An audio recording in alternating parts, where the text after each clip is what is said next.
Well, hi, everybody, and welcome to another edition of In Conversation. I'm David Paulson, and this, of course, is our Claresholm Public Library series of chats that we have with people who are of interest in and around Claresholm. And today's guest isn't really in or around Claresholm, although he was virtually at our West Meadow School earlier today. And I'm excited to be talking today with Tololwa Mollel, one of our great Canadian children's authors, and a playwright and an outstanding former actor. I think he probably still does a little acting, and it's just great to have you on board today. Tolo, thanks so much for taking the time. Thank you for having me. Well, welcome to In Conversation, and let's start our conversation by talking a little bit about your life. Of course, I talk about a Canadian writer of children's books and wonderful award-winning children's books, but of course, your career started in your home country of Tanzania. Let's talk a little bit about your life in Tanzania before you came to Canada. Yeah, I lived in Tanzania until I was in my early 20s, and before I came to Canada, and I stayed in Canada, studied, and then I went back to Tanzania and worked there until in the 80s, and then I came here. So I'm pretty rooted. I came here with my identity formed as a Tanzanian and African, and I'm quite glad of that, because it's kind of challenging to move house from one country to another, and it's always good when you have your identity formed when you move to another place. Yeah. Let's talk about that identity, because you were a university lecturer, you were an actor. Yes. Talk about some of the things that you were doing in Tanzania that clearly were very successful. Yeah, I was at university and I did theater, which was it's a really minority subject. Very few people would take theater or the arts in Tanzania. In a country like that, where people look for advancement and look for a way to provide for families, and there's poverty among relatives and so on, people are expected to become a doctor, a lawyer, make a lot of money, and take care of a lot of people. And I went into the arts. So that kind of put me on the out when I was at university. But I kept on. I found some like-minded people who really helped to get me going in that direction. And then I don't know, I was just very strongly into theater, and nothing would sway me away from it. And when I finished, I ended up at the university because I couldn't really see myself anywhere else using my theater studies anywhere else except at the university. I couldn't be a doctor, I couldn't be a teacher.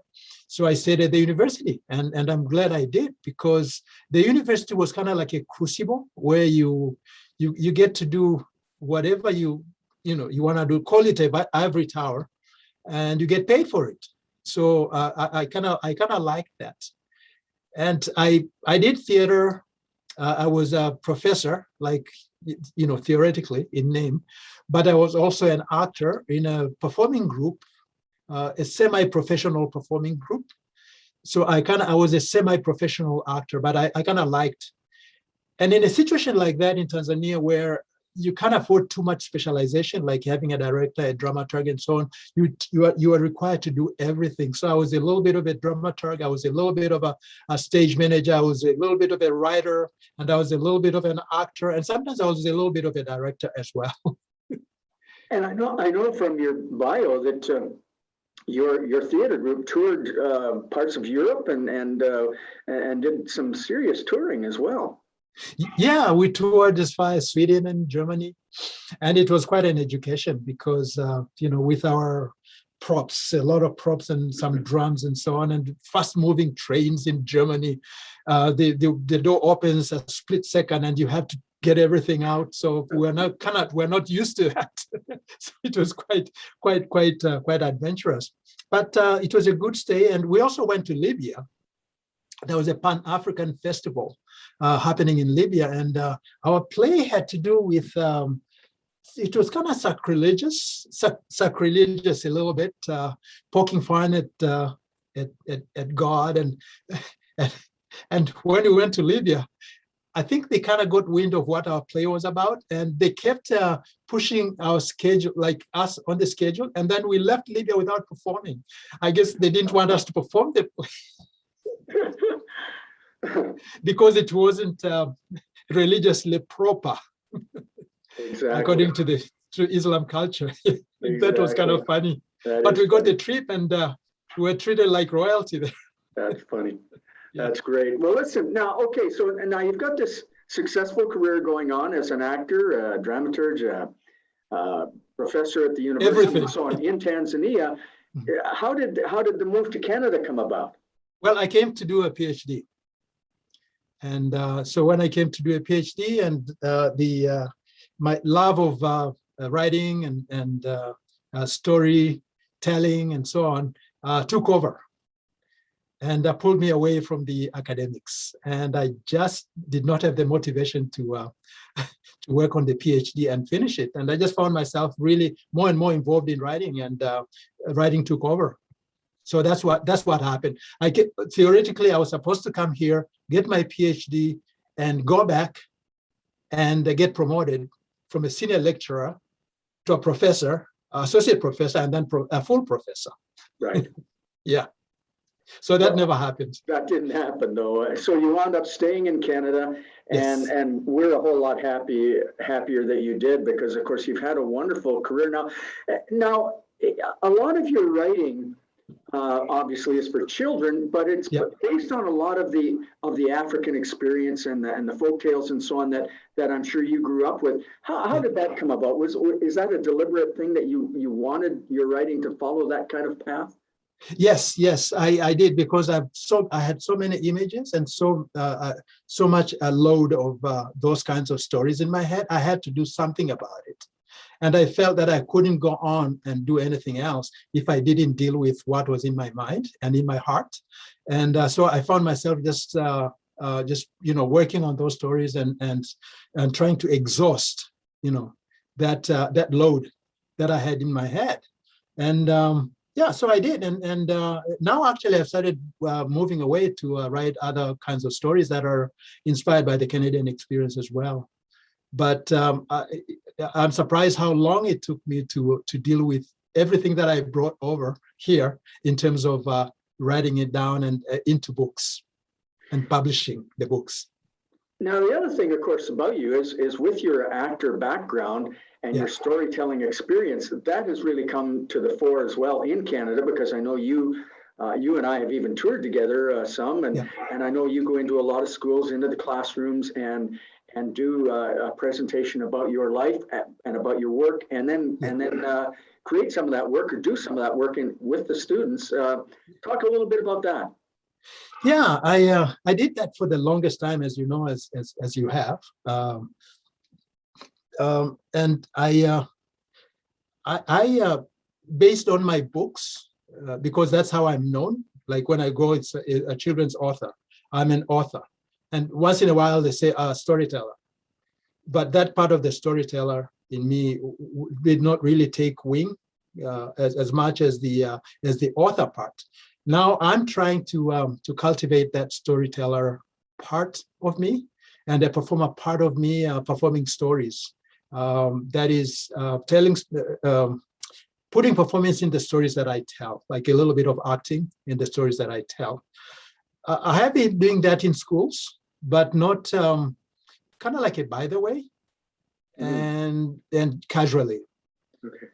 Yeah, but now I want to be really deliberate and try and see how much of my theater persona I can put into sharing stories, telling stories, without making the stories into plays, because they're quite different. The story and the play are quite different. Now, COVID obviously has had a big impact on all of us who go into schools and do our presentations, and I suspect that has impacted you as well. How have you been dealing with COVID as a children's writer? Well, I've been doing a lot of writing. Actually, that allowed me to do a lot of writing and rewriting. And I've been doing some virtual sessions too. And at first I was kind of intimidated by the process, but I find that it's when things are going really well, technologically, it's quite easy. And I realized that the main thing with doing virtual is you have to have content. Because I have, of course, watched a lot of YouTube and whatnot and so on, and you can tell when somebody does not have a content, and they just have bells and whistles, and it's not enough. So I think it had made me reflect on what I can bring content-wise into this process, the virtual process, to make it worth my while and to make it worth the while of the people that I'm sharing my stories with, and to rescue me from being intimidated by technology. It is. It's very different when you're used to being in front of a classroom and with students and an audience, a live audience.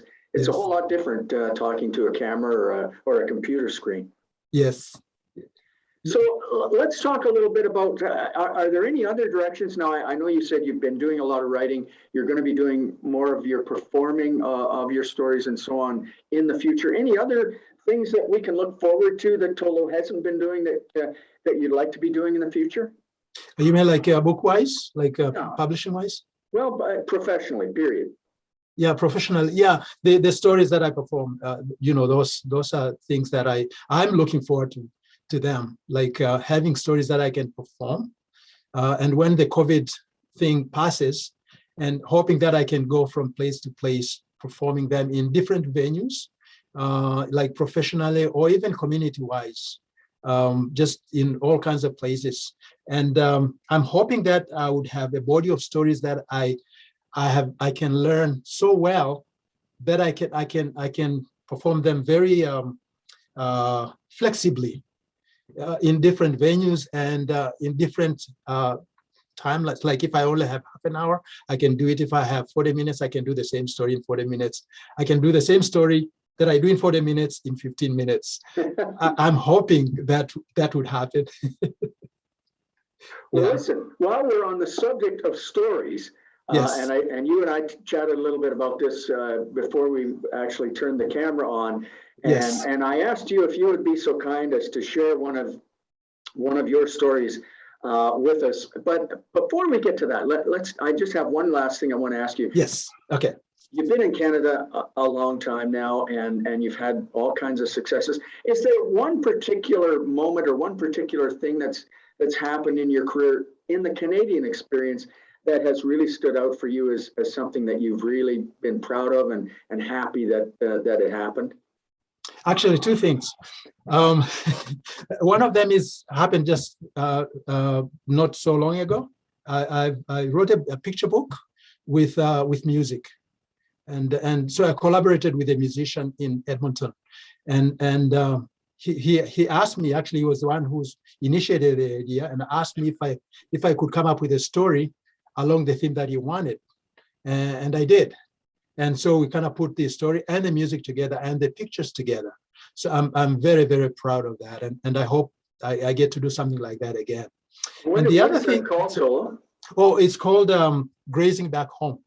Grazing Back Home, okay. Grazing Back Home, yeah. It's about a boy who grazes goats in Africa, but he grazes more than goats. He also grazes his mind because he wants to become something.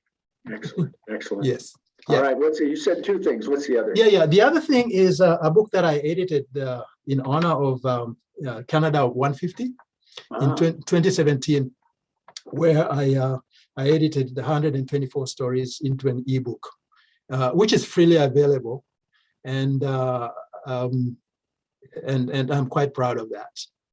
These are personal and community stories written by mostly non-professional writers, like community writers, but with a few professional writers who stepped in to write. So quite proud of that. Oh, good for you. I know you've had a wonderful career, and as I said in the outset, an award-winning career. So many of your books are wonderful, and I've read many of them and loved them. So now let's get to that story that you promised us. Yes. Promised me earlier on. I'm excited to hear this. So set it up and take us into the story. Yes, this is a story called Haya Haya Haya, which is hurry, hurry, hurry, haya, haya, haya in Swahili, which is the national language of Tanzania, and East Africa. And and there's a song in it. There's a little old woman who comes from stories that my grandmother used to tell me. There was always a little old woman in the woods, mysterious old woman in the woods. So I kind of made something of that. So I would like to share that story and to sing the song in Swahili. We love that. Okay. Haya, haya, haya. One family loved milk. They loved it so much they decided to buy cows. But first they set out to clear some woods to plant cowgrass. They started with a big tree. From the branches, a bird watched them cutting.